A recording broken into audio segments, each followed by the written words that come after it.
Bismillahirrahmanirrahim. Assalamualaikum warahmatullahi wabarakatuh. Terima kasih kepada teman-teman dimanapun Anda berada, baik di dalam negeri maupun di luar negeri Indonesia, di mana di malam hari ini Anda sedang menyaksikan ya secara langsung di channel Gramu Alap dan juga channel-channel yang berafiliasi dengan channel Gramu Alap. Anda sedang menyaksikan acara Kristen versus Yahudi dengan tema buta sejarah manusia Torah, Kristen ataukah Yahudi? Tentu saja dengan adanya pertanyaan yang tema seperti ini, masing-masing pihak akan mengklaim Kristen loh, gitu kan, yang buta sejarah menurut Yahudi. Tapi bagi Yahudi, ya sebaliknya gitu, Kristen juga. Nah, ini tema yang sungguh sangat unik dikarenakan sama-sama membahas Torah dalam perspektif yang berbeda. Namun sebelum kita menaikkan kata streamnya channel Gramu Alam kedua narasumber, silakan nih bagi teman-teman yang memiliki rezeki lebih, silakan salurkan zakat donasi Anda ke Bank Mandiri Syariah yang dimana kodenya itu banknya itu 451, adapun nomor rekeningnya 1184 kali 9987 atas nama Yayasan Pembina Maaf Atlet ya, yang bisa teman-teman cek di teks berjalan, dan ketika teman-teman telah mentransfer sejumlah uang silakan konfirmasi ke nomor WA atau HP. Oke. Selanjutnya, jika teman-teman nih ketika teman-teman untuk saat ini memiliki rezeki lebih, silakan salurkan zakat donasi Anda di mana di rekening ini khusus untuk membantu para mualaf, sedangkan di nomor rekening ini silakan teman-teman salurkan zakat sedekah infak donasi Anda ke Bank Mandiri Syariah. Kodenya masih sama, kode bank 451, adapun nomor rekeningnya 1184 kali 999 atas nama Yayasan Pembina Mualaf At-Tauhid. Dan ketika teman-teman ingin membebaskan lahan seluas 6 hektar yang 1 meternya itu cuma 250.000. Kenapa ya kameranya Pak Rudin kok gini-gini ya? Silakan sertakan angka 1 di belakang transferannya biar teman-teman dari pihak Jasa Pembina Mualaf At-Tauhid mengetahui bahwa dana yang Anda transfer itu merupakan dana yang khusus untuk pembebasan lahan seluas 6 hektar. Oke, akan kita tampilkan terlebih dahulu yaitu pihak Andre Theophilus Noto. Selamat malam Mas Andre.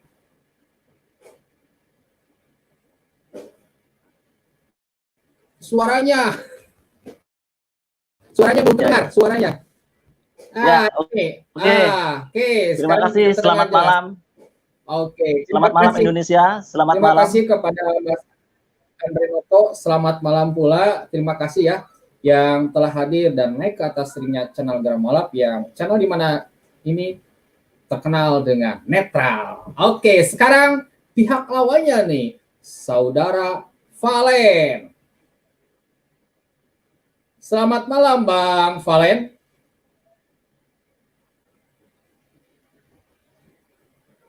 Selamat malam Bang Valen. Halo Bang Valen, ini suaranya jangan di-unmute. Bang Valen, oke. Iya. Jelas suara saya? Oke. Jelas banget, Bro. Oke, terima kasih ya kepada Bang Valen, kepada Bang Andre, di mana di malam hari ini Anda telah naik ke atas ringnya channel Gramu Alap untuk membahas tema kita malam hari ini yang telah disepakati ya, buta sejarah manuskrip Torah, Kristen ataukah Yahudi. Ngomong-ngomong, sudah sepakat dengan tema yang ada di layar ini? Oke, Kayaknya bingung nih Mas Andre sampai pegang-pegang kepala. Bagaimana? Siap, Saudara Palen siap, siap. ya? Oke, jika memang siap, kami selalu mengingatkan ketika Anda berdua berdialog di atas streamnya channel Garam Malam, kami selalu mengingatkan untuk santun dalam berdialog dan tidak ada olok-olokan, apalagi menyerang pribadi seperti itu. Dan ketika ada hal-hal yang tidak diinginkan, maka channel Garam Malam lepas diri dari hal itu yang diserahkan kepada kedua pemateri. Oke, sekarang akan kita tampilkan rule dialognya sebagaimana halnya biasa. Kalau dahulu kala itu 2 menit bertanya, 7 menit menjawab. Sekarang ada lagi pola terbaru, 40 menit masing-masing pihak mendapatkan jatahnya yang berisi pembukaan, bertanya, menjawab, dan juga closing statement. Jadi sweet lah. Misal ketika Bang Valen sedang dirasa sudah cukup menyampaikan sesuatu, maka diberikanlah kode silakan Bang Noto, begitu pula sebaliknya. Tetapi ketika misal Bang Noto ini sedang menyampaikan sesuatu, lalu menyerobot Bang Valen ini gitu kan, padahal belum disilahkan, sudah menyerobot, maka waktu akan berpindah ke Bang Valen. Bagaimana? Mau sistem street yang lebih enak, santai, apakah seperti gimana? Ada yang mau ditanyakan, silakan. Oke, bagaimana Bang Valen maupun Bang Noto? Kita coba yang terbaru aja sistemnya. Oke, dicoba yang terbaru, asik tidak? Oke, jika memang seperti itu, mau sistem suite 40 menit, 40 menit. Ngomong-ngomong siapa nih yang akan menyampaikan terlebih dahulu? Apakah Bang Valen? Apakah Mas Noto? Silakan. Silakan. Bang Valen dulu, silakan. Oke ya. Jangan dong, saya yang muda. Yang sepuh dulu yang ini mulai. Suaranya Bang Valen kurang jelas, Bang Valen. Bentar. Bang Dengar nggak Valen, kalau gini? kurang jelas. Ya, seperti itu meskipun agak-agak lambat-lambat nih geraknya. Oke, Bang Valen terlebih dahulu ya. Siap, jelas. Oke, jika memang siap, waktu berjalan Bang Valen silakan dipersiapkan diri. Waktu berjalan, silakan diberikan pernyataannya. Monggo. Oke ya, untuk tema kali ini seperti yang diangkat di GM, buta sejarah manuskrip Torah, Kristen ataukah Yahudi. Nah, ini topik yang cukup menarik ya.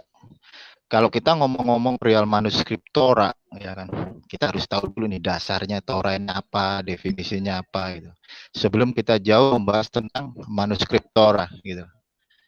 Nah, dari sini kalau dari pihak Judaism, kami sangat memahami gitu loh, manuskrip kami yang diajarkan oleh para rabi itu kita udah paham banget gitu loh. Jadi kita tahu definisi dari Torah, terus habis gitu manuskrip Torah. Nah, oke, nggak lama-lama ya, saya mau bertanya kepada pihak Kristen, manuskrip Torah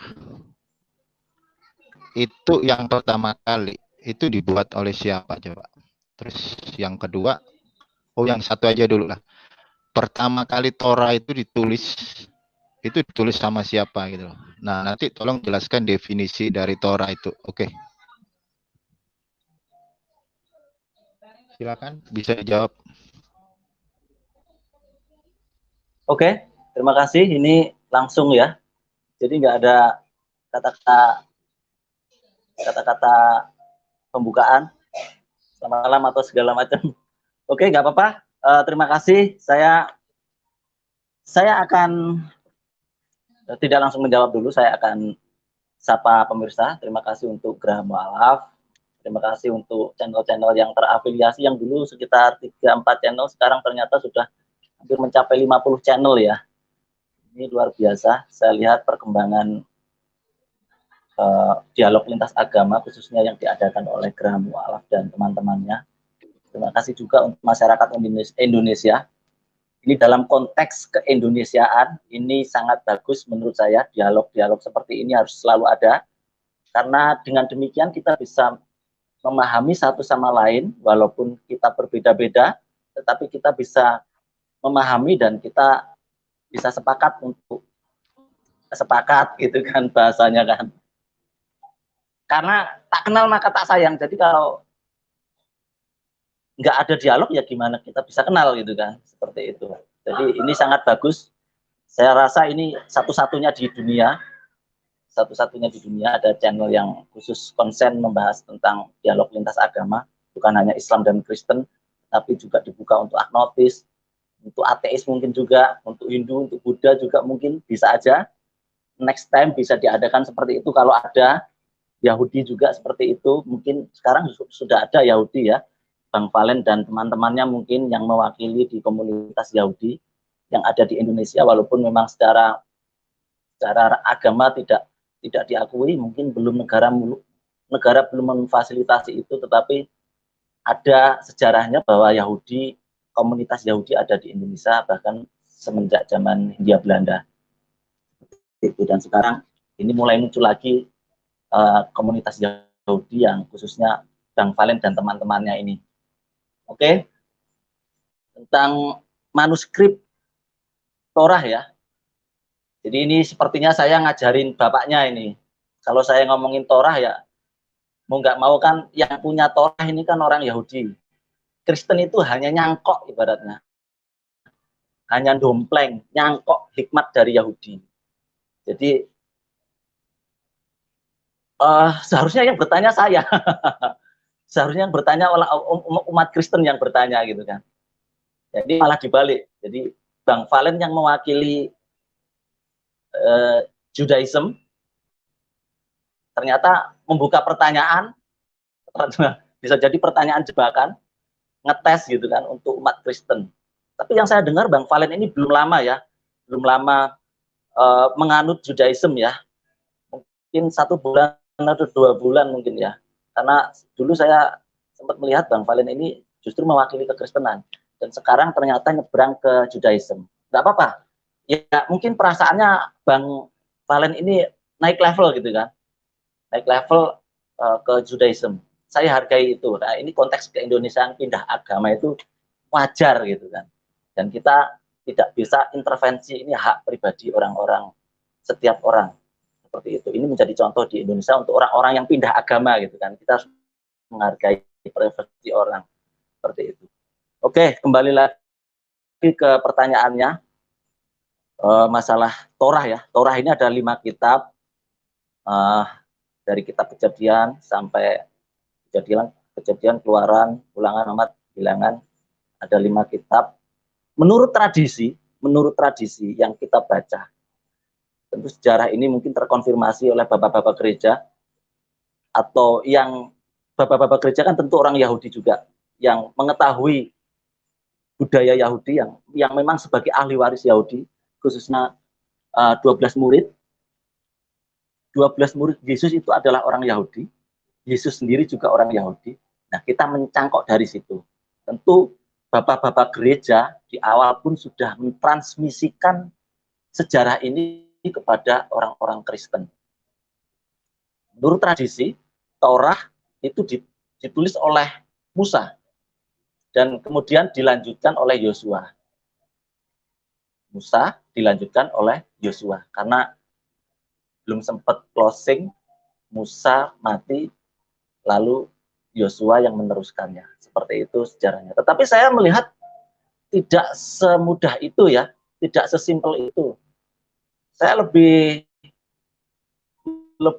bahwa bukan cuma Musa dan Yosua yang menuliskan, melainkan ada 70 tua-tua yang waktu itu dipilih oleh Musa, termasuk Harun. Jadi ada 70 plus 2, Musa dan Harun.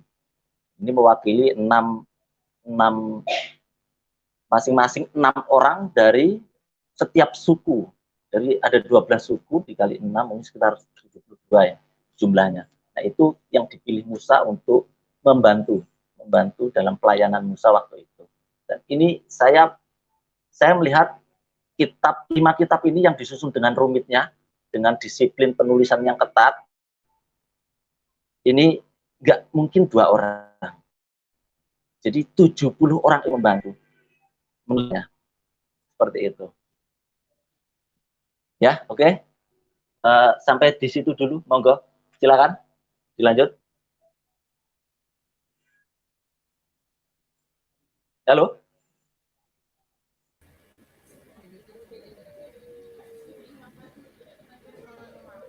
Ya, oke. Penjelasan tadi ya lumayan bagus lah untuk dasar dan pengertian Torah. Tadi juga belum dijelaskan definisi dari Torah itu apa aja ketika Moshe Rabbeinu menuliskan Sefer Torah. Itu kan belum dijelaskan juga. Nanti ini akan saya lengkapi berarti ya. Jadi ketika Moshe Rabbeinu menuliskan Torah atau 5 kitab Musa, itu didikte sama Hashem gitu.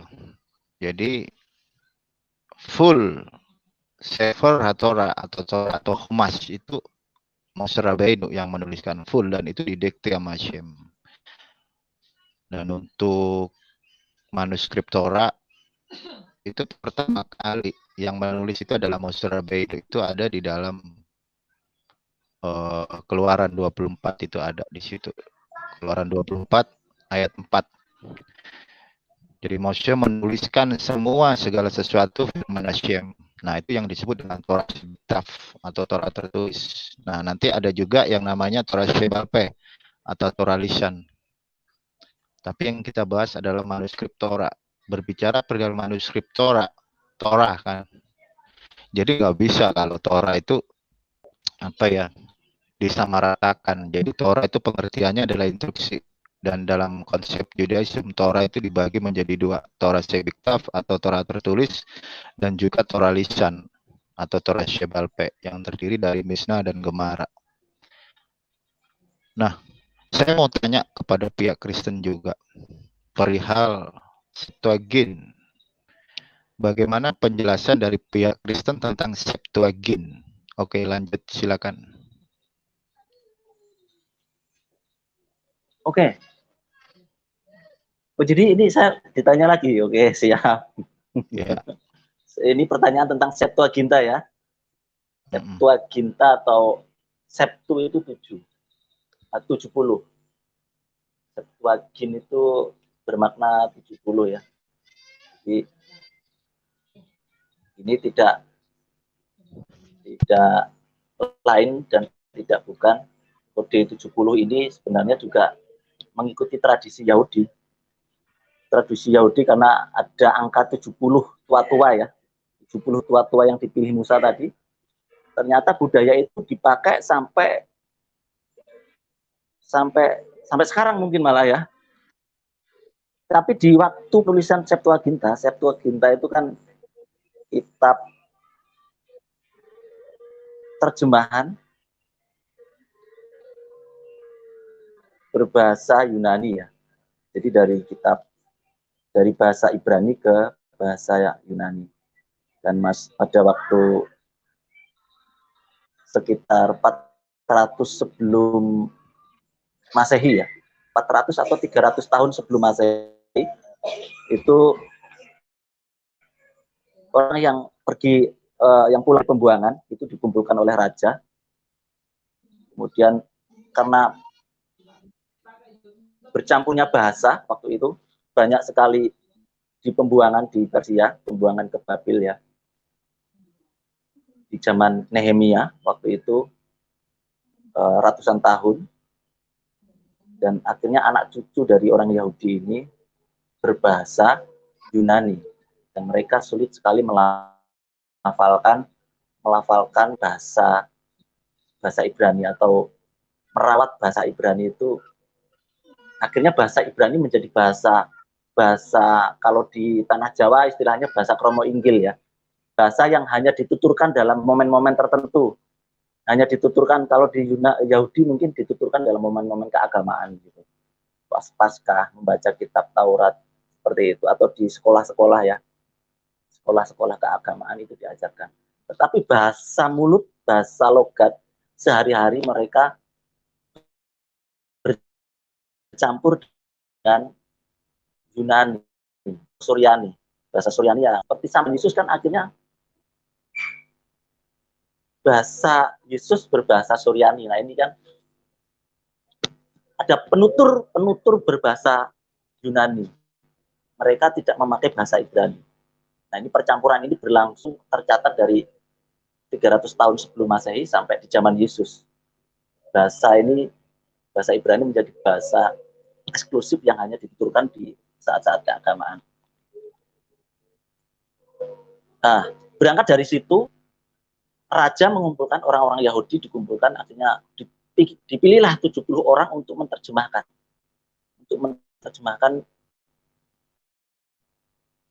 kitab ke dalam bahasa Yunani. Nah, dipilih 70 orang ini untuk menuliskannya.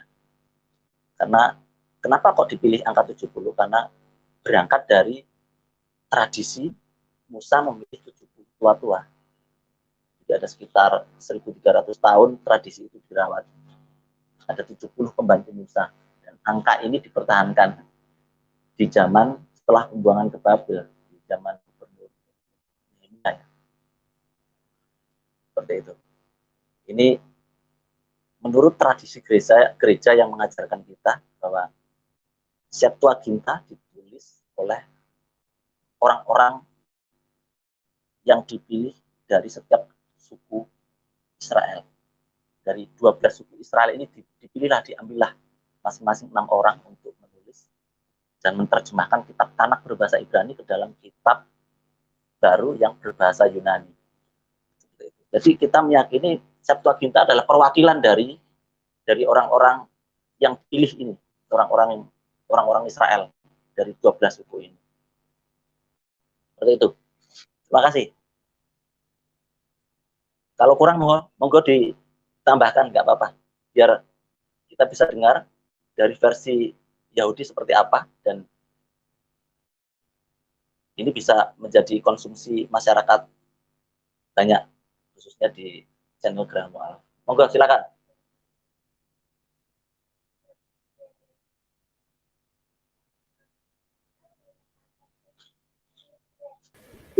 Halo?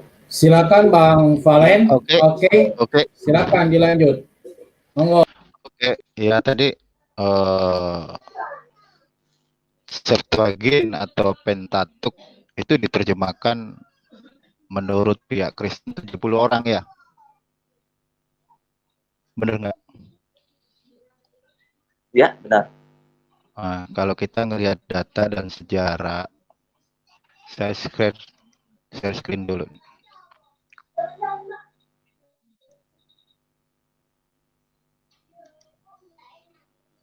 Biar sama-sama belajar ya, biar nggak keliru nanti.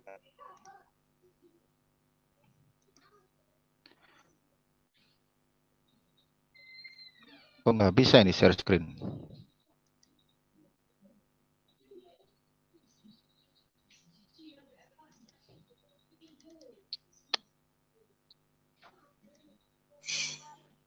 Halo.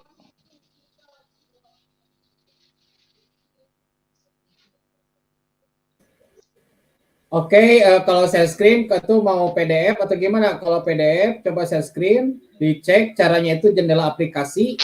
Kalau PDF lalu klik, nah, lalu dibagikan seperti itu. Nanti kalau sudah nampak di Bestek akan kita tampilkan.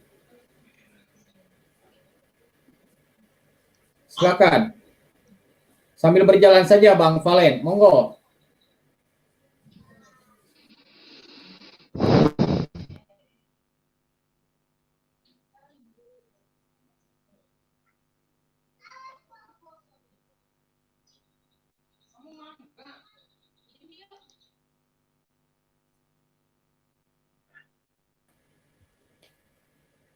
Bagaimana Bang Valen? Karena tidak ada ini nih suara sama sekali, khawatir memang jaringan atau bagaimana?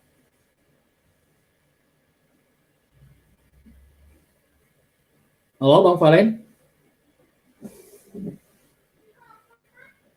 Oke, ini sudah muncul. Maaf lagi ada gangguan di signal. Oke. Silakan dilanjut Bang Valen.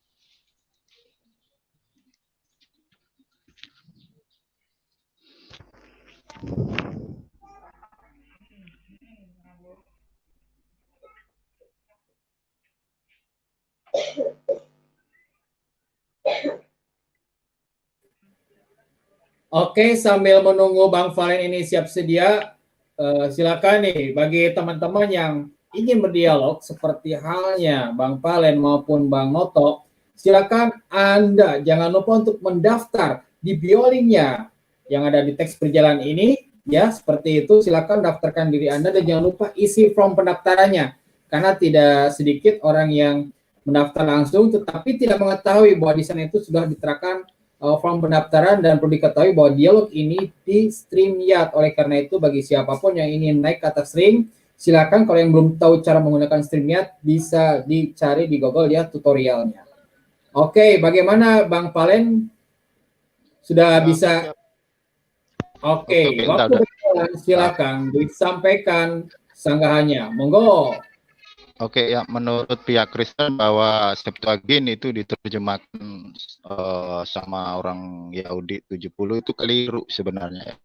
Kalau kita melihat dari sumber data yang ada, justru Septuagint itu diterjemahkan 72 orang bijak kaca, dan itu Soferda ini ada nih.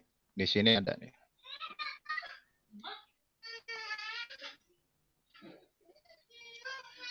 Data dan sejarah ada semua di Yahudi, itu yang saya garis itu kan ada. Jadi Septuagint yang pertama kali dibuat itu di zaman Ptolemeus ya. Jadi di situ pihak Yunani ini mengumpulkan ke-72 orang bijak Yahudi untuk menyalin Torah ke dalam bahasa Greek atau Yunani. Nah, di situ mereka mengumpulkan 72 orang bijak Yahudi untuk menyalin Torah dalam bahasa Yunani. Nah, sekarang saya mau bertanya lagi. Septuagint yang dipegang oleh pihak Kristen. Saya mau tahu itu Septuagint isinya apa aja. Oke, terima kasih.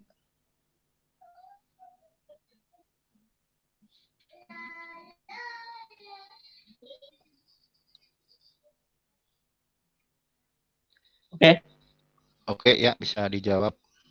Oh, iya. Isinya apa aja ya?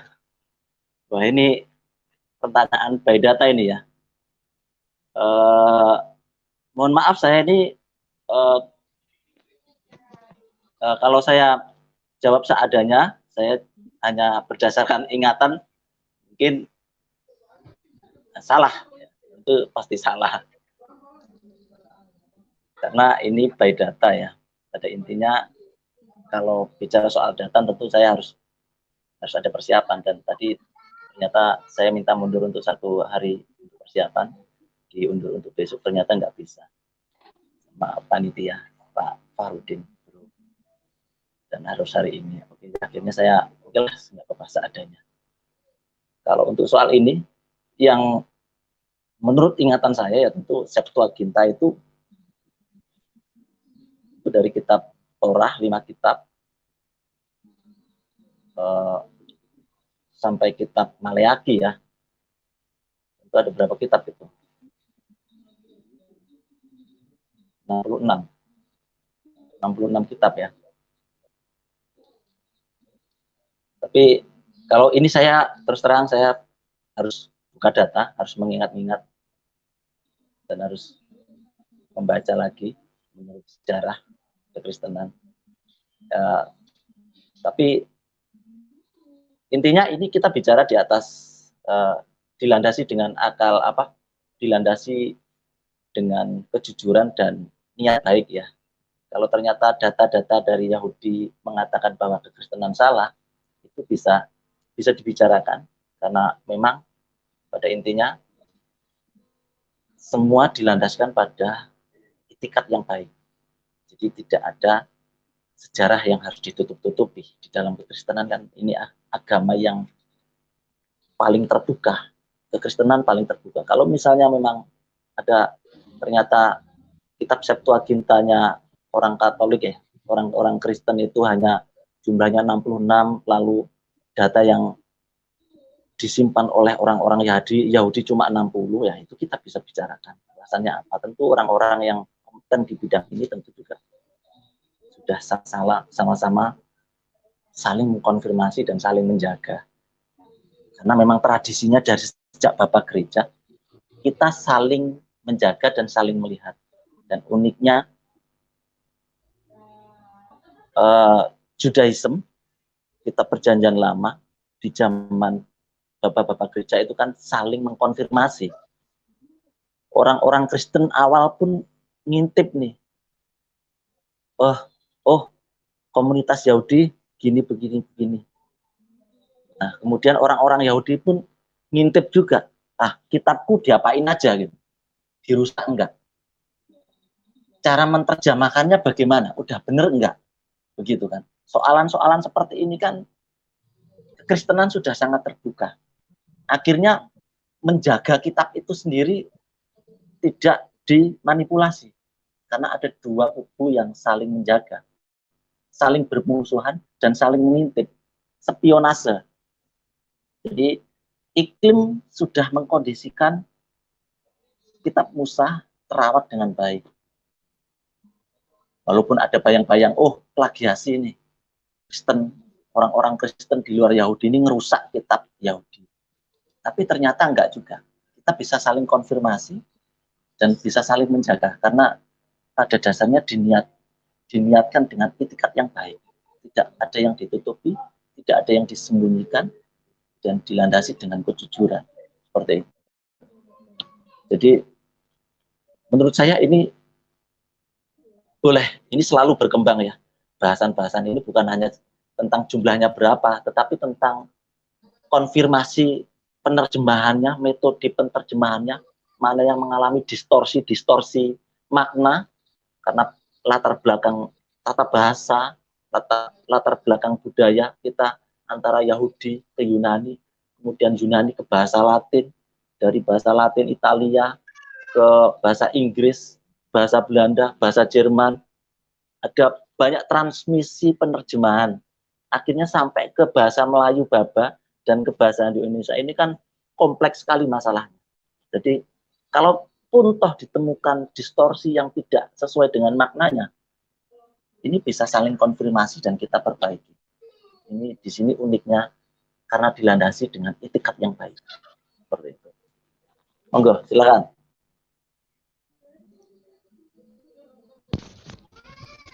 Oke, tadi bilang Septuagint itu kan asalnya dari orang-orang bijak Yahudi ya. Dan itu adalah Torah 5 kitab Musa atau Pentateuch gitu loh. Sekarang permasalahannya, apakah pihak Kristen ini sesuai nggak dengan terjemahan yang ada di dalam Torah itu sendiri gitu loh. Kalau kita melihat di dalam Kisah Para Rasul 7 ya, di dalam Kisah Para Rasul 7 ayat 14, sebentar saya share screen dulu. Ini biar tahu. Ini waktunya kok saya berjalan ya? Bang Farudin mana? Harusnya diganti waktunya. Oke, di pause dulu. Siap, oke.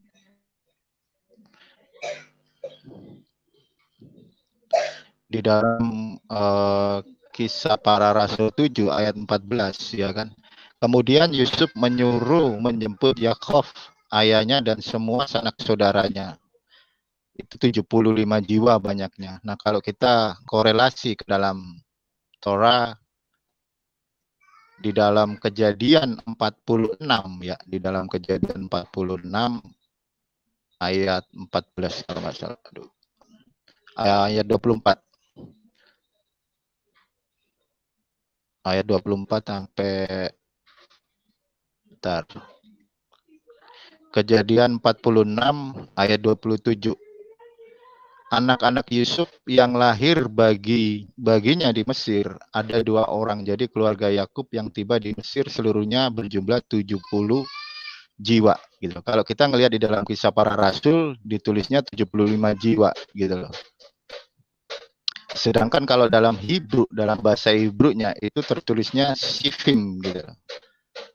Dan itu artinya adalah 70.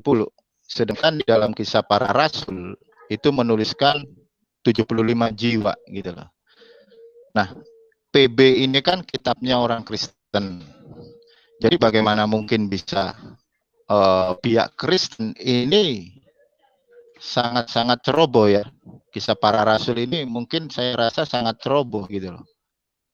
Dia menjelaskan bahwa saudara Yakov ini berjumlah 75. Sedangkan di dalam Torah sendiri, di dalam Kejadian 46 ayat 27, di situ dijelaskan 70 jiwa gitu loh.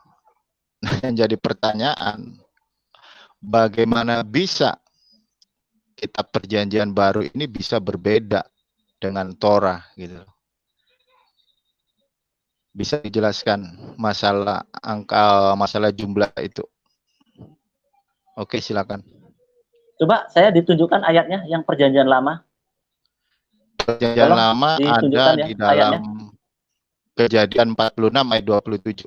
Nah, coba di screen coba. Screen coba. Oke, saya Saya pengen screen periksa ya. dulu ya. Saya nggak bawa Alkitab ya. Mohon maaf karena persiapan yang mepet. Oke. Jadi saya sama sekali nggak ada Alkitab atau Alkitab. Jadi tolong di screen. Nah, ini di ayat 27. Anak-anak Yusuf yang lahir baginya di Mesir ada 2 orang. Jadi keluarga Yakub yang tiba di Mesir seluruhnya berjumlah 70 jiwa. Anak-anak Yusuf yang lahir baginya di Mesir ada 2 orang. Jadi keluarga Yakub yang tiba di Mesir seluruhnya berjumlah 70 jiwa. Iya. Oke, Tapi yang yang di Perjanjian Baru sekarang. Oke, bentar ya. Ini yakni anak-anak kembali tadi, maaf, atasnya, ayat atasnya apa bunyinya? Bentar ya. Semua orang yang tiba Mesir, semua orang yang tiba di Mesir bersama-sama dengan Yakub, yakni anak-anak kandungnya, dengan tidak terhitung istri anak-anaknya. Istri anak-anaknya ya, seluruhnya berjumlah 66 jiwa. 66 ini jiwa. semua orang dengan Yakub, Pak ya. Jadi yang di ayat 27 ini penegasan, di sini di ayat 27 ini anak-anak Yusuf gitu loh. Bukan semua orang, tapi yang di ayat semua 27 orang yang ini tiba di Mesir bersama dengan Yakub. Kan berbeda, Pak. Yakni ada tulisan yakni anak-anak kandungnya. Di sini ditulis ya, yakni anak-anak kandungnya dan tidak terhitung istri anak-anaknya.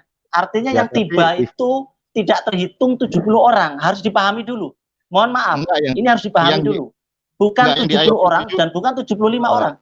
Lebih dari itu, bisa 100, bisa 150 orang. Oh, tidak bisa, Pak. Ini teks loh, Pak. Ini teks ya. Kalau dalam bahasa Hebrew ya kan. Ufini Yosef Aser Yulatlo. Di situ dituliskan dengan tidak terhitung istri anak-anaknya. Iya, Pak, tapi di sini kan di ayat 27 ini dijelaskan. Kalau di ayat 26 ini kan merujuk kepada semua orang yang tiba di Mesir bersama-sama dengan Yakub. Tetapi di dalam ayat 27 di sini ada penegasan. Cuma anak-anak Yusuf yang lahir baginya di Mesir ada 2 orang. Jadi, nah ini ada lebih penegas lagi. Jadi keluarga Yakub yang tiba di Mesir seluruhnya berjumlah 70 jiwa gitu.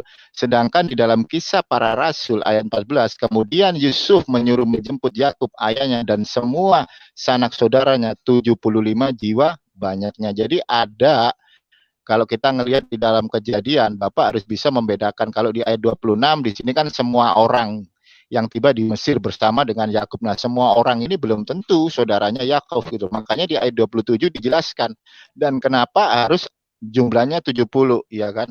Ini ada maksud tertentu gitu loh. 70 ini ada maksud tertentu, ya kan? Jadi bagaimana mungkin PB ini bisa salah gitu loh dalam mengutip kisah daripada Yusuf ketika saudara-saudaranya berada di Mesir. Gitu. Saya paham.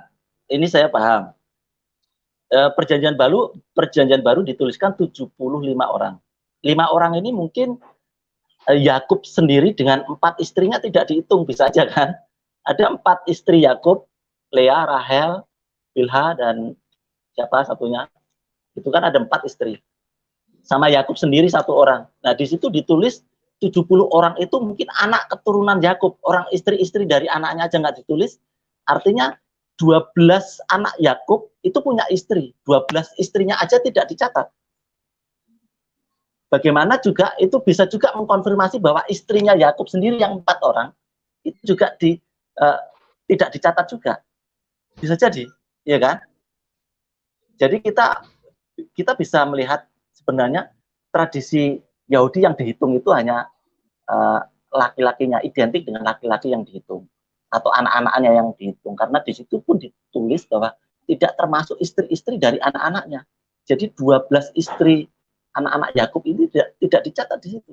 Bisa jadi istri dari Yakub sendiri juga tidak dicatat, 4 orang. Enggak. Oke ya, kalau menjawab berdasarkan asumsi tanpa data ini susah Pak, gitu loh. Kenapa? Karena di situ kan jumlahnya 70, itu ada berbicara tentang Lesifim, Torah, itu 70 wajah Torah itu ada semua, ya kan. Makanya di Torah itu ada angka 70. Itu ada hubungannya, itu kalau di gua jelasin Iya, panjang saya lebar. paham. Ini kan hubungannya dengan numerologi kan, karena penyusunan kitab Torah ini identik dengan numerologi. Ada susunan 70 orang, ada 50 orang, ada angka-angka 50, ada angka 7, ada angka 14. Itu semua satu rangkaian dalam penerjemahan penulisan kitab Taurat. Itu tidak bisa diganggu gugat.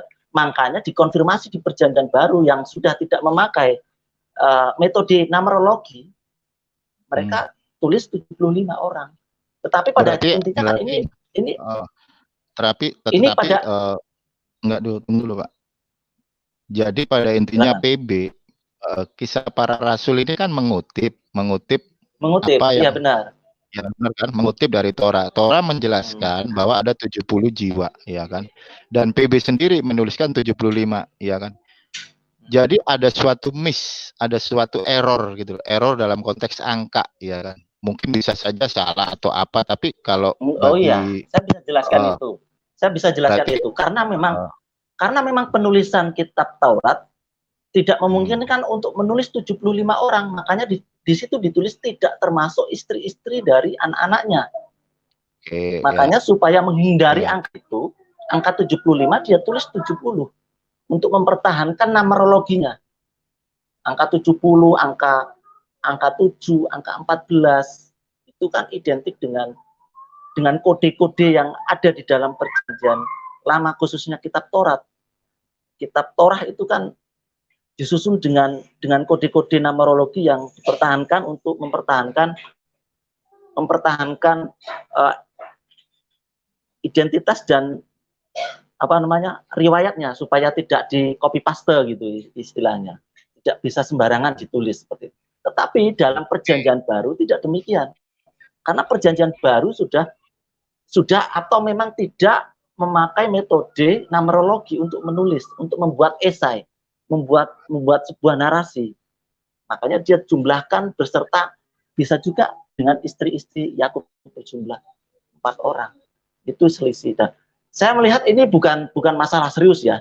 Kita bisa sepakat bahwa oke lah, Perjanjian Baru salah.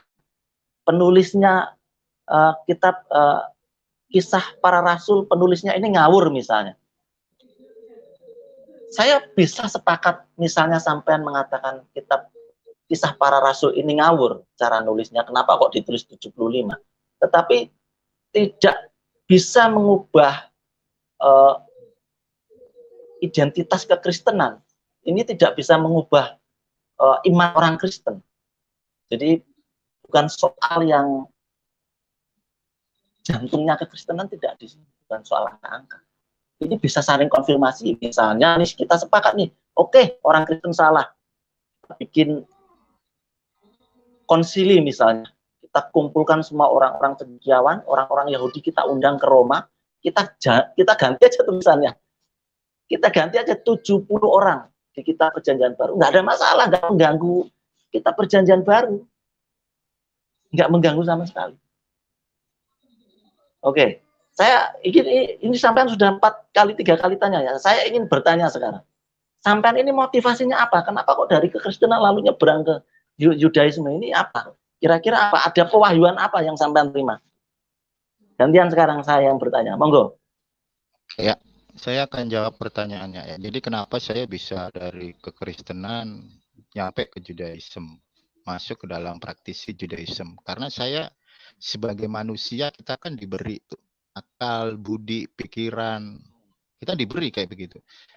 Ya. Dan Kristen sendiri mengajarkan free will, sama kayak Judaism Ya, juga benar mengajarkan sekali. free will gitu.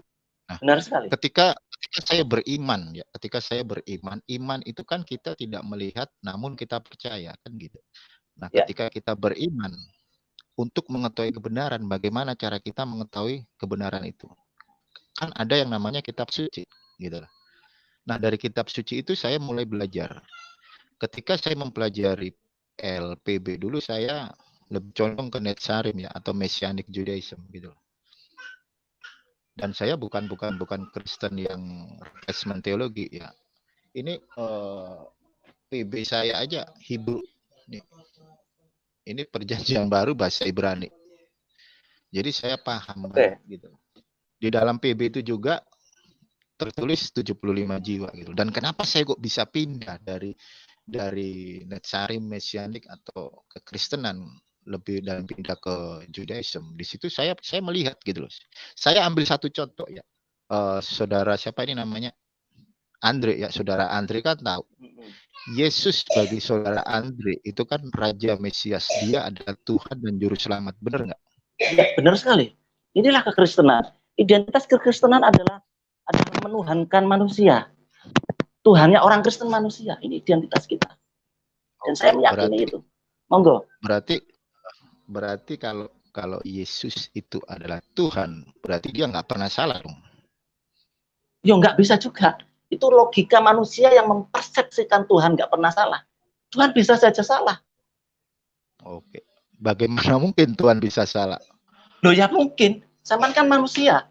Sampai nggak bisa mengukur kedalamannya pikiran Tuhan. Kalau Tuhan pengen salah, sampai mau apa? Kan begitu. Ya kan? Nah, jadi free will ini seperti ini. Jadi pikiran bebas manusia bergerak. Jangan batasi Tuhan. Kalau Tuhan pengen salah, sampai nggak bisa apa-apa. Jadi saya mempelajari gitu loh, mempelajari PL ya. Saya mempelajari tanah. Ya. Saya pelajari tanah. Kalau tanah ini ada saya nih. Ini tanah gua nih. Iya, tahu. Dan saya mempelajari. Lanjut. Ketika saya mempelajari tanah dan saya bandingkan dengan PB ya kan, beda jauh gitu. Satu contoh misal di dalam ini ya. Anda kan tadi menjelaskan bahwa kitab Torah itu terdiri dari kitab Kejadian sampai Ulangan, benar kan? Iya, Ulangan, Ulangan, Bilangan ya. Ada 5 kitab ya. Dari Bereshit sampai Devarim, dari Kejadian sampai Ulangan. Jadi kitab Torah itu terdiri dari 5 kitab. Nah, ketika saya mempelajari satu ayat ini ya, saya semakin ragu gitu loh. Bagaimana mungkin PB ini, apalagi Yesus sendiri di situ yang mengutip. Bagaimana mungkin Yesus ini bisa salah kalau dia adalah Tuhan? Kalau kita ngelihat ya, kita ngelihat, saya share screen dulu. Bentar ya, saya share screen dulu.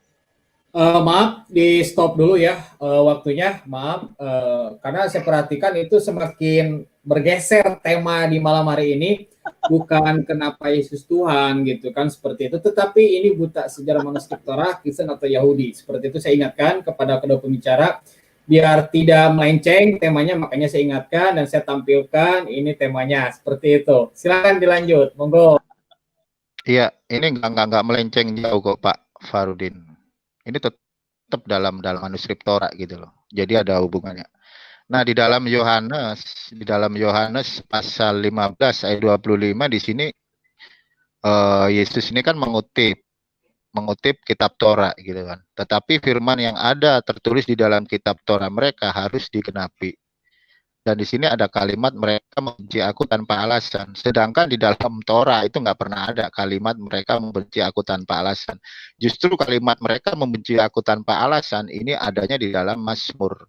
Nah, kalau kita kembali ke pokok pembicaraan tadi, ya kan kitab Torah itu kan terdiri dari Kejadian sampai Ulangan gitu loh. Bahkan semua manuskrip, ya kan, semua manuskrip dari Torah itu isinya cuma Kejadian sampai Ulangan gitu loh. Ketika Yesus mengutip ayat ini saya bisa simpulkan gitu loh. Yesus tidak tahu apa itu Torah gitu loh. Sedangkan kalimat mereka membenci aku tanpa alasan ini adanya di dalam Mazmur. Nah, di sini aja Ya, benar. Yesusnya sendiri aja nggak tahu perihal Torah gitu loh. Dan kalau gua membicarakan manuskrip Torah, ya kan, manuskrip Torah pertama kali itu kan yang dibuat itu adalah Moshe Rabbeinu yang membuat. Jadi Moshe Rabbeinu ini didikte sama Shem gitu loh. Dan itu secara bertahap gitu loh. Jadi tidak ada yang menulis Sefer HaTorah selain daripada Moshe Rabbeinu. Dan tongkat estafet Torah itu tetap diturunkan secara bertahap gitu loh. Dan kalau gua kembali lagi perihal manuskrip Torah dari mana gitu loh. Pihak Kristen ini dengan beraninya gitu, dengan beraninya mengutip-ngutip kitab Torah, tetapi apa yang dikutip itu sama sekali tidak pernah ada di dalam Torah gitu loh. Bahkan mereka sendiri Coba di copy paste. Perjanjian barunya atau di copy paste. Tadi di Yohanes 15 ayat 25. Oke, lanjut. Nah, ini kan berbicara tentang kitab Taurat gitu. Kitab Taurat ini kan cuma kejadian sampai ulangan gitu loh. Nah, kalau saya bahas di dalam manuskrip Torah ini akan tetap seperti ini dan saudara dari pihak Kristen mengimani gitu loh. Mengimani kalau Torah itu isinya kejadian sampai ulangan gitu loh. Ya. Jadi bagaimana mungkin ini bisa keliru gitu loh. Karena saya sangat yakin ketika Septuagint itu diterjemahkan, ya kan, ketika Septuagint itu diterjemahkan oleh orang-orang Yahudi, ya kan, yang terdiri dari kitab Kejadian sampai Ulangan, itu sangat-sangat apa ya kalau gua bilang pihak Yahudi sendiri untuk memaknai Septuagint Yahudi itu nggak dipakai sama orang Yahudi gitu loh. Sekalipun itu adalah perintah dari pihak Yunani gitu.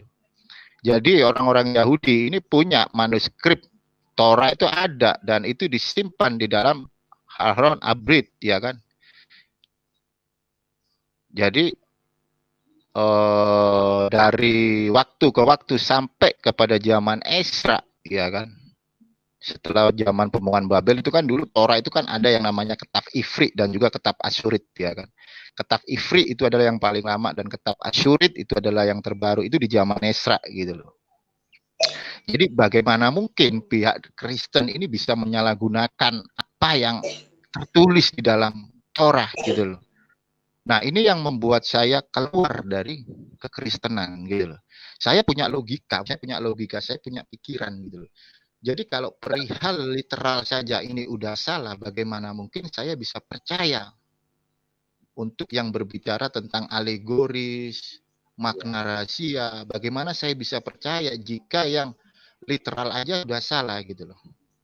Dan kalau berbicara perihal manuskrip Torah, itu nggak ada yang punya selain daripada orang-orang Yahudi. Dan orang-orang Yahudi ini, mereka mengingat loh, Torah itu mengingat mereka. Jadi dari turun-temurun ya, dari sejak anak kecil umur 5 tahun. Mereka udah disuruh belajar loh, membaca Shema. Ini umur 5 tahun. Atau yang baru-baru dia baru bisa bicara. Orang tuanya wajib mengajarkan Shema. Umur 7 tahun, 8 tahun mereka disuruh baca Tanakh. Bayangin segitu aja mereka udah pendidikannya kayak begitu. Anak-anak kecil di Israel dalam konteks di arus utama gitu loh. Jadi kalau kita ngomongin manuskrip Torah, maka akan saya cross checkkan ke dalam PB. Makanya di sini kan temanya siapa yang tahu gitu loh. Manuskrip Torah itu yang benar yang mana gitu. Jadi kalau saya bilang memang orang-orang Kristen ya kan setelah Septuagint atau 5 kitab Musa itu atau Pentatuk ini diterjemahkan ke dalam bahasa Yunani, ya Kristen membuat lagi menulis lagi gitu loh. Nevi'im, Ketuvim, belum lagi kitab-kitab Katolik itu ada di dalam Septuagint. Dan orang Yahudi tidak pernah membuat sing kayak begitu gitu loh.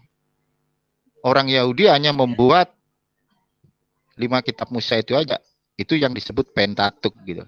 Dan kalau bicara biar manuskrip Torah seperti apa yang saya bilang tadi, kita sangat paham banget gitu loh. Makanya kita kita meng-cross check, bener nggak sih? Tahu nggak sih orang Kristen ini manuskrip Torah itu kayak gimana gitu. Makanya ketika saya membaca PB, ketika PB mengutip Torah, itu nggak sesuai dengan Torah yang ada di dalam tanah. Oke. Oke, silakan. Oke. Oh, udah. Iya. Oke, saya menghargai ya keputusan sampean untuk Judaism. Itu hak sampean. Karena sampean beralasan dengan beberapa logika yang menurut hemat sampean tidak benar.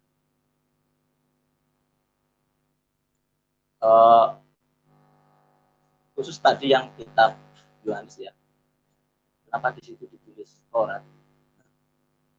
Dan ternyata kan adanya di kitab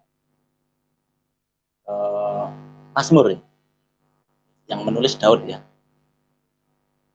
Jadi ini mudah saja sih sebenarnya, nggak perlu dibombastis bahwa ini kesalahan yang sangat fatal, tidak juga.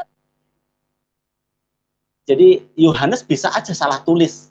Maksud Yohanes Tanak atau kitab Perjanjian Lama. Dia tulis Taurat begitu kan. Maksud dia ya keseluruhan dari kitab Taurat dan kitab para nabi. Jadi maksud dia seperti itu. Kalau kita bisa berlogika, kita mainkan lagi logika dengan benar. Kalau sampai menyukai logika-logika berpikir, sampai juga bisa memutar lagi logikanya. Bahwa bisa aja terjadi kesalahan di pihak Yohanes. Bukan Yesus ya. Yesus kan tidak menulis kitab. Yesus sama sekali tidak menulis kitab. Yang menulis kitab adalah murid-muridnya. Jadi kita menggantungkan harapan dari tulisan para rasul. Ada kesalahan ya? Tentu ada aja kesalahan. Karena manusia juga kan. Kalau kita bicara dari segi akademisi, banyak sekali kontradiksi di kitab Perjanjian Baru. Banyak tulisan-tulisan yang miss. Banyak tulisan yang tata bahasanya juga sedikit aneh. Tetapi dalam dunia roh, dalam spirit, kita bisa melihat bahwa maksud dari Yohanes menulis ini, maksudnya ya menurut kitabnya Mazmur yang dituliskan, dia tidak bermaksud untuk menyelewengkan. Ini dulu kita pahami. Dia tidak bermaksud untuk menyelewengkan. Bisa aja terjadi kesalahan manusiawi karena memang yang menulis manusia. Seperti itu. Jadi sampai bisa mainkan logika. Apa tujuannya ditulis ini? Bisa nggak terjadi kesalahan? Apakah ada niat buruk di situ ditulis? Apakah ada manipulasi di situ? Niat-niat dari Matius, Markus, Lukas, Yohanes ini menulis apa motivasinya? Apakah dia berusaha untuk menyesatkan banyak orang? Apakah dia mengambil keuntungan dari itu? Nah, harus sampai ke situ logikanya. Supaya tidak tersesat. Karena sampai begitu masuk ke Judaisme, sampai jadi goyim juga. Sampai tentu kan tahu kan artinya goyim. Yang punya hak atas Taurat ya orang Yahudi. Kita pun tidak punya hak. Kalau sampai ternyata diterima di komunitas sebagai komunitas Yahudi ya, sampai tidak bisa menghilangkan identitas goyim sampean. Goyim itu kata-kata kasar. Jadi kita menghargai karena memang kita mencangkok dari budaya Yahudi.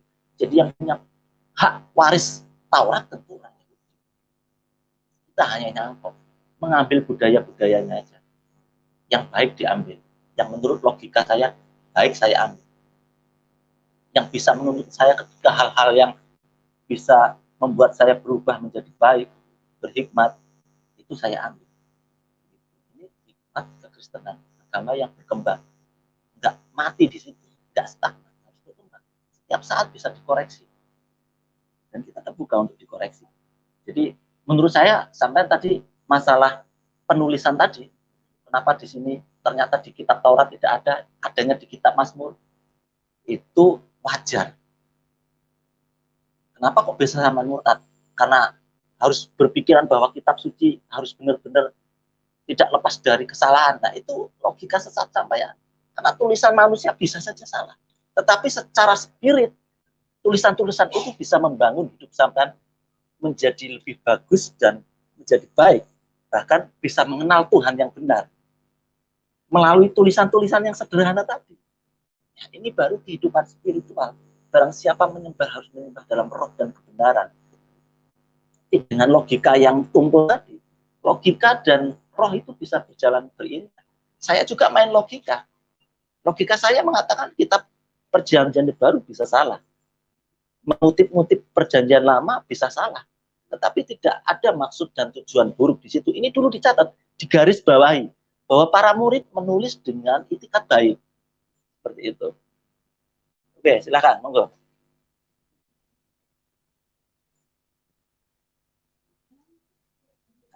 Didik. Ya, oke ya. Kita kembali lagi ke manuskrip Torah tadi ya. Makanya saya selalu berdasarkan manuskrip ya. Kalau manuskrip Torah itu berbicara perihal apa yang tertulis, seharusnya PB itu juga sama gitu loh. Sama melakukan hal yang sama dengan apa yang tertulis di dalam PB gitu loh.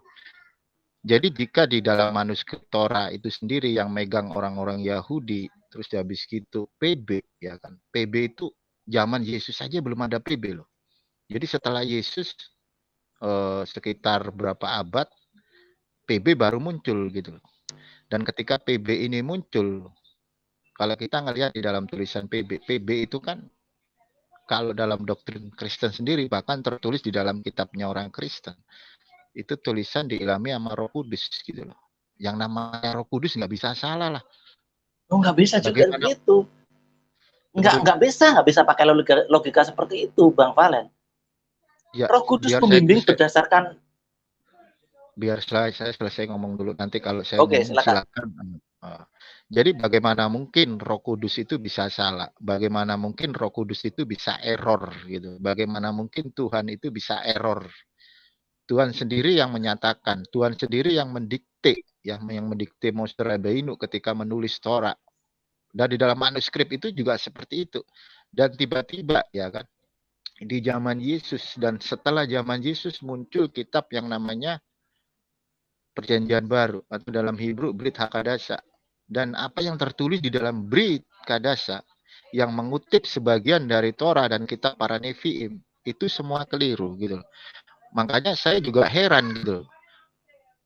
Manuskrip mana yang kalian pakai gitu loh. Sedangkan kalau kita berbicara tentang Tanakh Ibrani, manuskrip daripada orang-orang Ibrani, itu berbeda dengan manuskrip Perjanjian Baru yang terdiri dari banyak sekali varian-varian ya kan. Itu banyak. Nah dari situ saya berpikir gitu loh. Bagaimana saya mungkin bisa percaya gitu. Dalam hal literal aja mereka udah salah. Bagaimana dengan hal yang rohani gitu loh. Bisa jadi kayak apa ya kalau gue bilang berande-ande gitu loh. Ibaratnya orang kan berlogika gini ya kan. Kalau secara logika aja, secara yang kelihatan itu salah, bagaimana yang nggak kelihatan kan begitu. Makanya ketika membahas manuskrip Torah, baik itu Torah tertulis dan juga Torah lisan, orang-orang Yahudi masih mengingat ya kan. Mereka itu turun temurun. Itu ada di dalam Pirkei Avot pasal 1 ayat 1 gitu. Jadi ketika Torah itu ditulis pertama kali oleh Moshe Rabbeinu, itu dari waktu ke waktu disalin. Itu yang paling pertama namanya Kitab Ifrit. Terus di era Ezra ya kan. Zaman pembuangan. Itu namanya ditulis dalam Kitab Asyurit gitu loh. Nah, pihak Kristen belum mengerti, ya kan? Ada yang namanya gulir. Nanti ada yang namanya naskah Masorah, ya kan? Kalau naskah Masorah dibandingkan dengan Septuagint, itu lebih tua Septuagint. Tetapi Septuagint itu kan datanya dari orang-orang Yahudi gitu loh. Dan saya heran Septuagint ini kok bisa sampai ada kitab Maleakhi, bahkan masuk kitab orang-orang Katolik. Jadi ada sengaja penambahan terhadap Septuaginta mereka gitu. Jadi kalau saya katakan di sini ya sangat-sangat jelas pihak daripada Kristen tidak mengetahui baik itu manuskrip Torah, bahkan apa yang tertulis di dalam Torah, bahkan Yesusnya sendiri itu nggak tahu Torah gitu loh. Ini adalah hal yang paling membuat saya heran gitu loh. Bagaimana mungkin mereka selalu berkata, ya kan? Mereka selalu mengutip apa yang ada di dalam PL. Mereka selalu mengaitkan semua yang ada di dalam PL. Tetapi secara literal aja mereka salah gitu. Manuskrip dari mana yang mereka pakai gitu loh. Sedangkan manuskrip tertua itu ada di Yahudi. Belum lagi Dead Scroll. Itu kalau saya kupas tuntas bisa panjang lebar nanti. Saya main yang simple-simple aja, yang dasar-dasar aja dulu gitu. Saya belum main ke manuskrip Torah Shebalpeh, Mishnah dan Gemara dalam bahasa Aramik. Saya belum nyampe ke situ. Saya hanya membicarakan tentang manuskrip Torah. Ya, Torah itu ada di dalam Tanakh dan Tanakh itu kulitnya doang gitu. Belum apa-apa, kalau Tanakh belum apa-apa, itu masih kulitnya doang. Kenapa saya bilang belum apa-apa? Orang Yahudi di situ di Torah kan ada tuh untuk merayakan hari Sabat. Bagaimana orang Yahudi bisa merayakan Sabat kalau dia tidak melihat Torah lisan? Bagaimana orang Yahudi merayakan Pesak kalau mereka tidak melihat Torah lisan? Sama halnya ketika saya bertanya kepada Anda, berkat apa yang diucapkan Yesua ketika Yesua melakukan erev Pesak, ketika Yesua memecah roti, di situ Yesua mengucapkan berkat. Jika saya bertanya kepada pihak Kristen, berkat apa yang diucapkan oleh Yesua ketika dia melakukan erev Pesak, dan itu semua ada di dalam Torah, baik di dalam manuskrip dan juga ada di dalam Torah Shebiktaf dan juga di dalam Torah Shebalpeh. Nah, dari sini saya bisa simpulkan bahwa pihak Kristen ini belum mengerti baik manuskrip Torah dan juga Torah lisan dan juga Torah tertulis. Begitu juga tentang Nevi'im dan Ketuvim. Oke, bisa dilanjut sama pihak Kristen.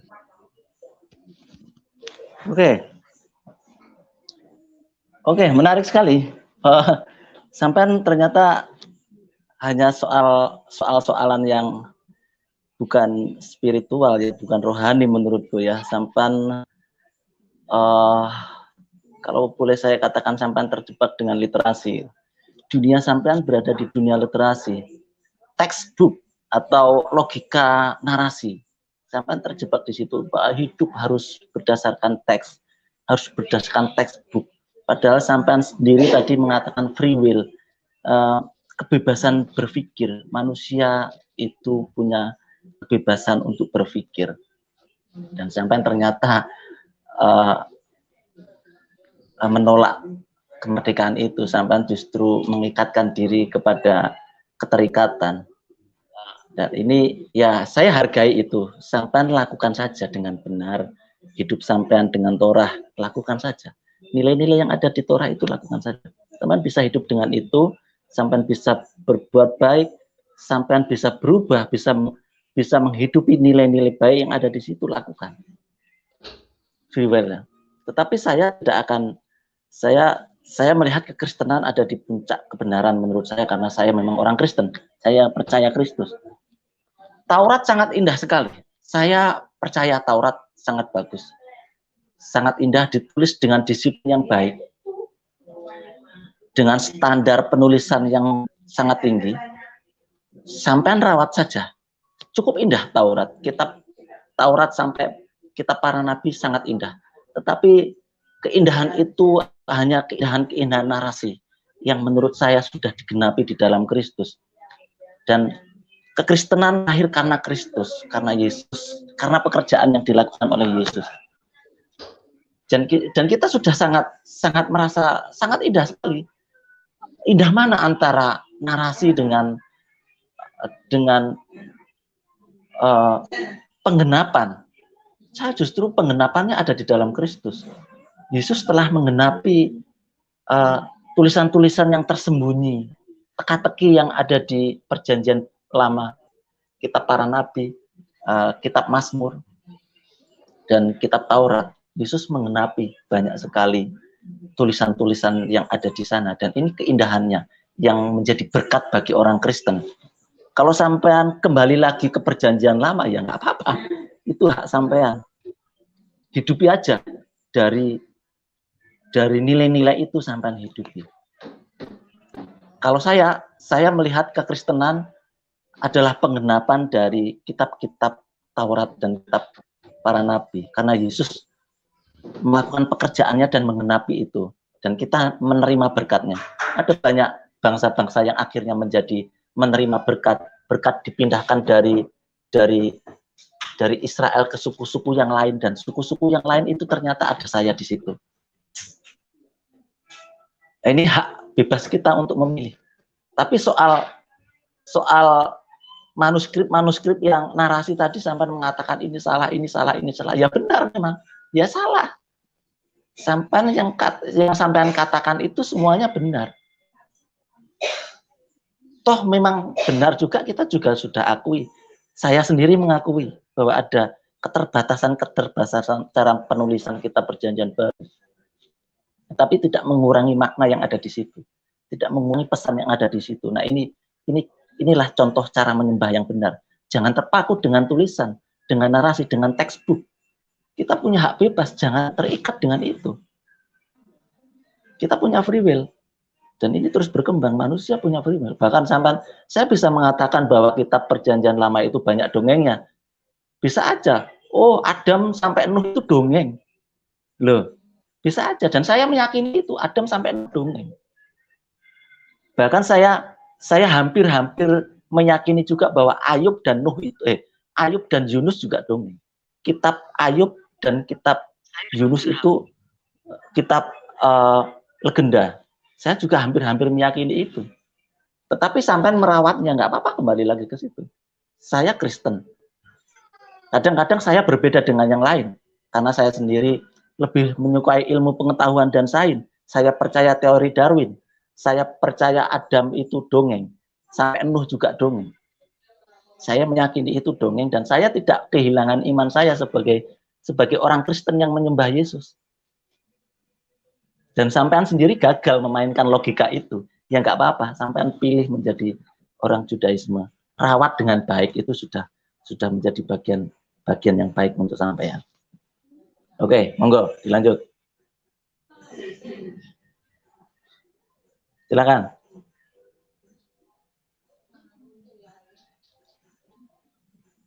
Oke ya.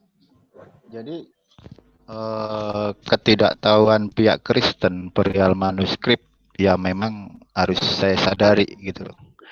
Karena mereka berangkat dari pemahaman bapak-bapak gereja. Mereka berangkat dari pemahaman replacement teologi. Kalau saya runut dari awal ya kan, sebelum kematian daripada Moshe Rabbeinu ya kan. Moshe Rabbeinu itu menulis 13 gulungan Torah. Dan 12 diantaranya itu diberikan kepada 12 suku Israel. Ke-13-nya itu ditaruh di Aron Brit atau di dalam tabut perjanjian gitu. Kadang saya ditanya sama debater-debater Kristen gitu. Di mana manuskrip daripada Torah? Saya bisa menjawab itu semua. Di sini dijelaskan bahwa Musa itu menulis 13 gulungan Torah dan 12 diantaranya itu diberikan kepada 12 suku, dan yang ke-13 ya, yang satu itu ditaruh di tabut perjanjian Elohim. Nah, itu disimpan di dalam Beit Hakmidas ya kan. Dan sampai sekarang pun tabut perjanjian itu masih misteri. Nah, Taurat yang terakhir ini ya kan, yang dipakai sama orang-orang Yahudi, itu adalah standar yang digunakan untuk menilai semua gulungan. Jadi perihal manuskrip Torah itu orang-orang Yahudi ini dia mempunyai ya bentuk fisiknya, mereka mempunyai, bahkan mereka menyimpan di dalam tabut perjanjian gitu loh. Jadi kalau ada suatu tulisan yang mengutip dari Torah dan itu tidak benar, maka itu sama saja menyelewengkan apa yang tertulis di dalam Torah gitu loh.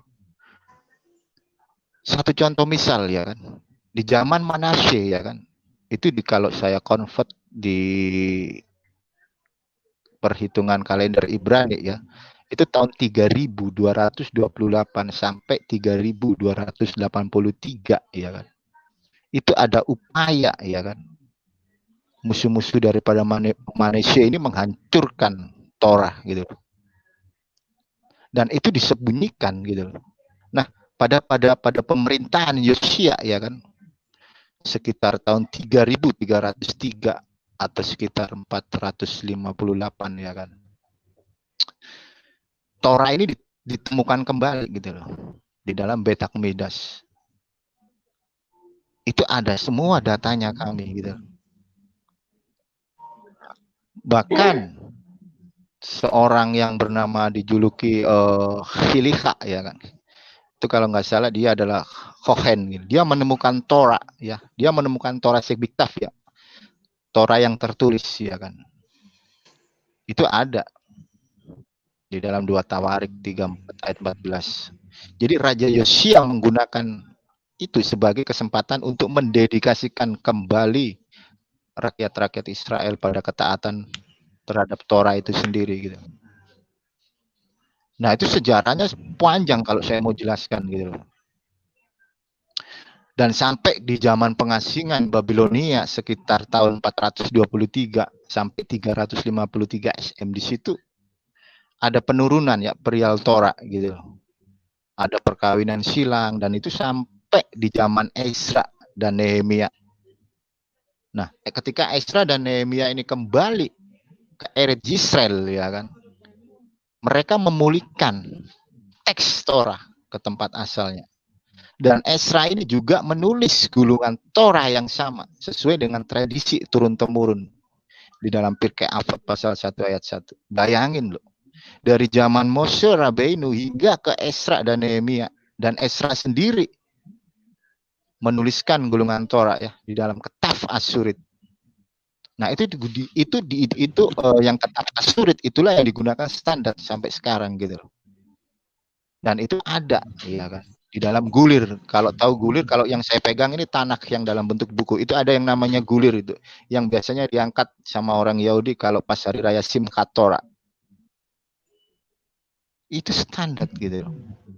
Dan kami sangat mengetahui semua ya sejarah-sejarahnya, baik manuskrip, Torah tertulis, dan juga Torah Shebal Peh.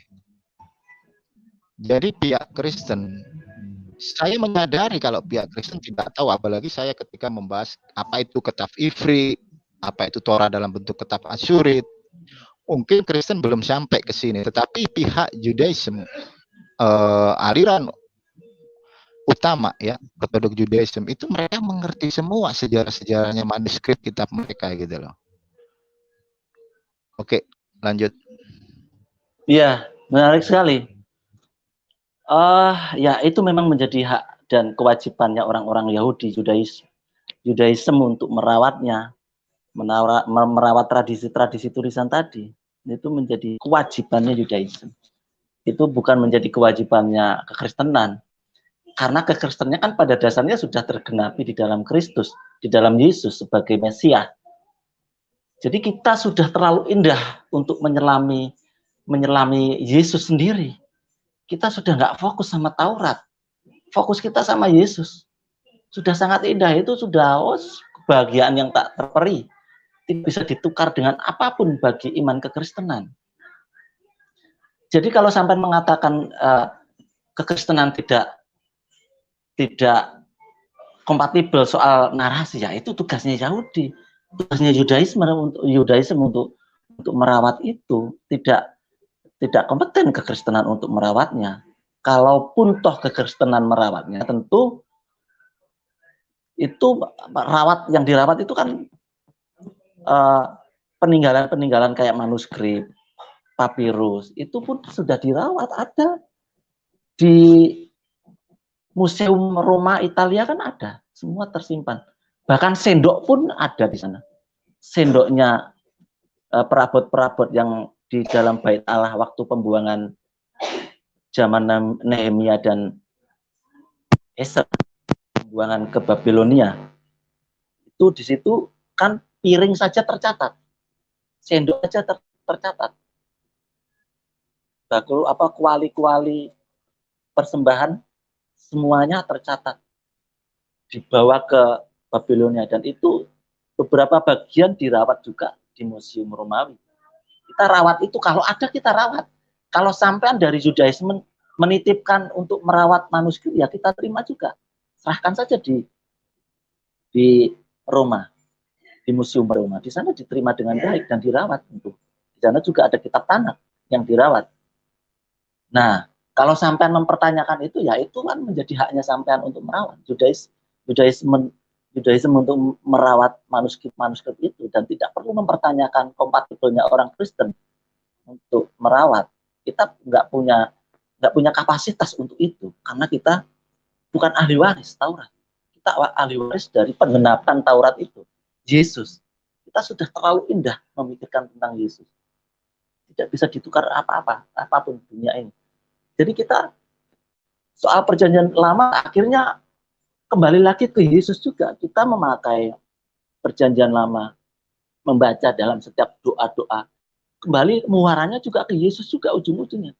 Tiap kali kita baca itu, kita berdoa dalam nama Yesus. Beri hikmat, supaya roh membimbing ayat itu untuk mendukung kehidupan kita sehari-hari. Seperti itu. Jadi, kalau sampai mempertanyakan Kristen tidak kompatibel, tidak tertib soal itu, ya kita mengaminkan itu. Seperti itu. Karena ini waktunya habis ya, tinggal 3 menit ya. Ada waktu tambahan nggak ini? Monitor, Bro Farudin? Ada tambahan nggak? Nggak ada. Waktunya? Tidak ada sama sekali. Tidak ada Ya, sama sekali. Oke lah, ini ya. sekaligus closing ya, boleh? Atau tahan dulu ya, silakan. Ya, nanti bebas, closing silakan. saya ya. Nanti aja saya closing 3 menit, silakan. Kembali lagi ke Bro Valen.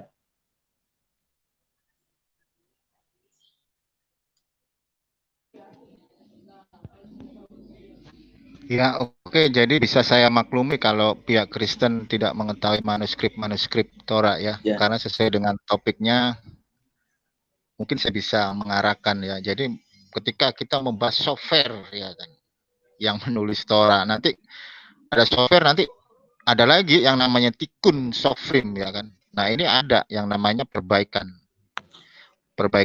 di dalam Torah ya. Ini ada juga. Makanya kenapa Torah gulungan yang asli, teks yang asli daripada Torah ya kan.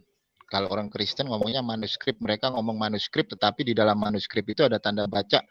Berarti itu bukan yang ditulis oleh Moshe Rabbeinu. Kenapa? Karena Torah yang benar-benar asli itu tanpa nikut, tanpa vowel.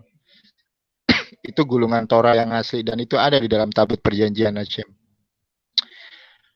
Makanya saya juga menyadari mungkin kurang pemahaman belajar tentang tradisi Yahudi ya. Jadi saya sarankan nih kalau Kristen untuk mempelajari tradisi Yahudi tidak ada salahnya. Kenapa? Karena seringkali nih pihak Kristen ini dia tidak mengetahui tradisi Yahudi, habis itu dia dengan analogi liarnya gitu loh. Saya bilang liar gitu loh.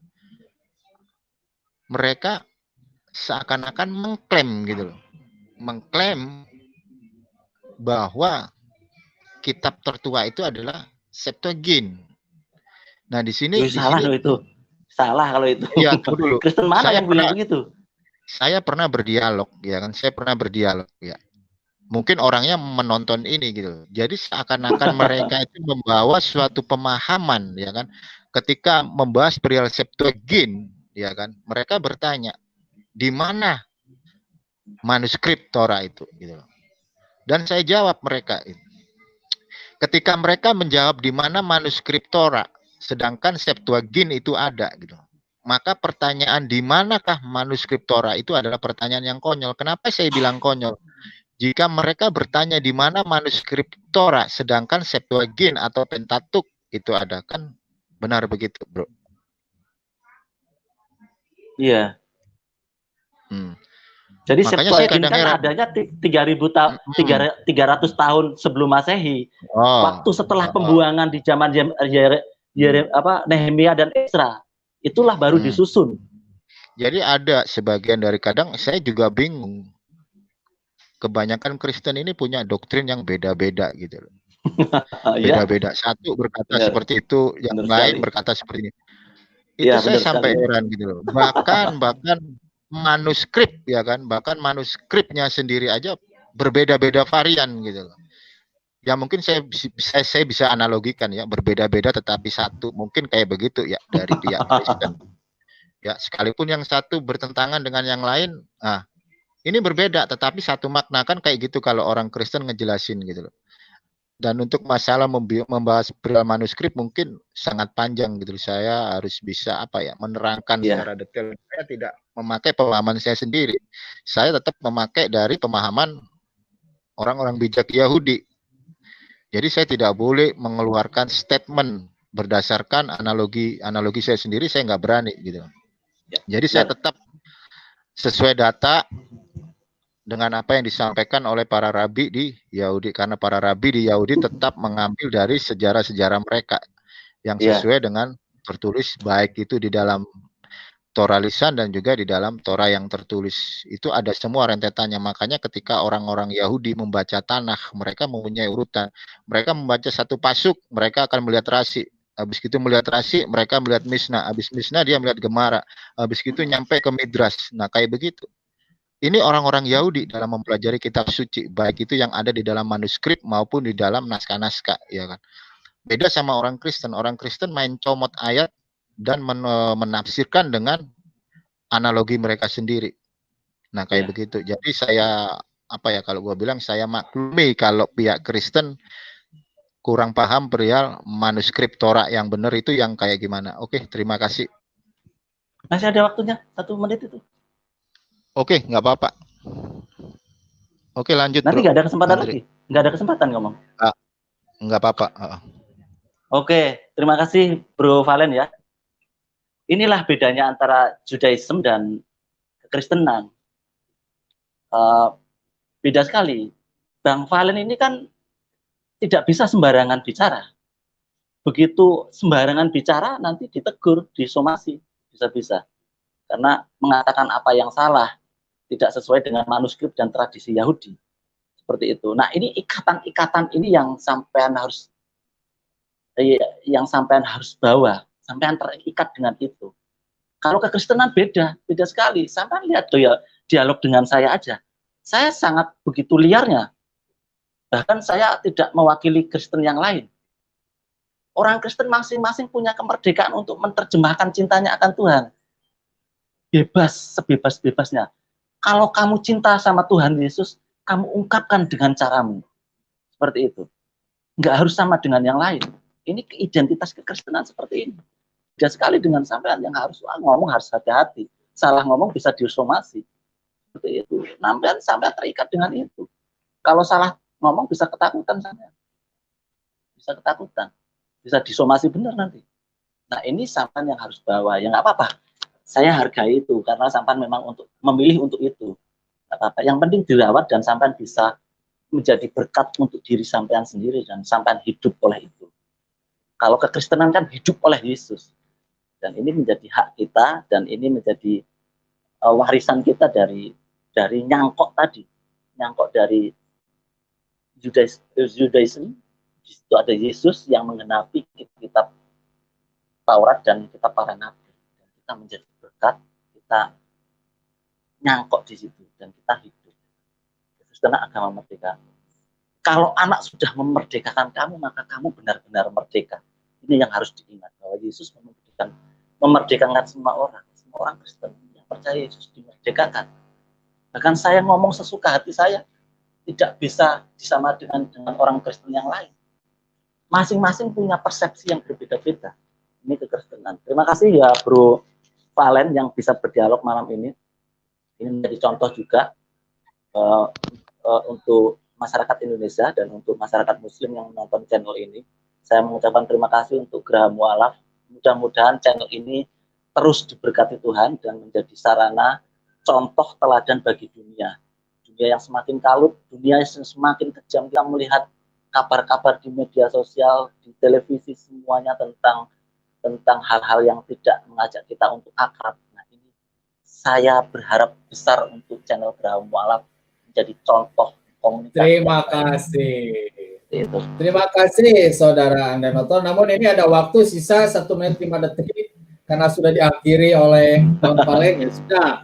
Terima kasih ya kepada kedua belah pihak yang telah naik ke atas ring, di mana channel Gram Mualaf merupakan channel yang netral yang siapapun bisa berdialog asal elegan dan juga santun. Oleh karena itu silakan teman-teman nih yang memiliki rezeki lebih, silakan salurkan zakat sedekah infak donasi Anda ke Bank Mandiri Syariah dengan kode bank 451, adapun nomor rekening 1184 kali 995 atas nama Yayasan Pembina Mualaf Atoik. Dan jika teman-teman memiliki rezeki lebih, silakan juga ingin membebaskan tanah seluas 6 hektar yang akan didirikan pesantren, silakan sertakan angka 1 di belakang pentransferannya biar pihak Yayasan Pembina Mualaf Atoik mengetahui bahwa Anda yang Anda transfer selama ini itu khusus untuk pembebasan lahan yang 1 meternya 250.000.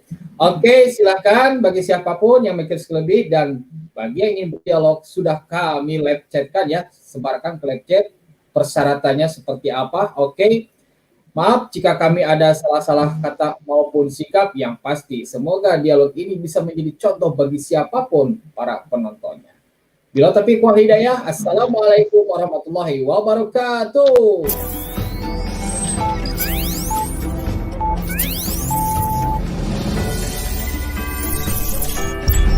9, 8, 7, 6,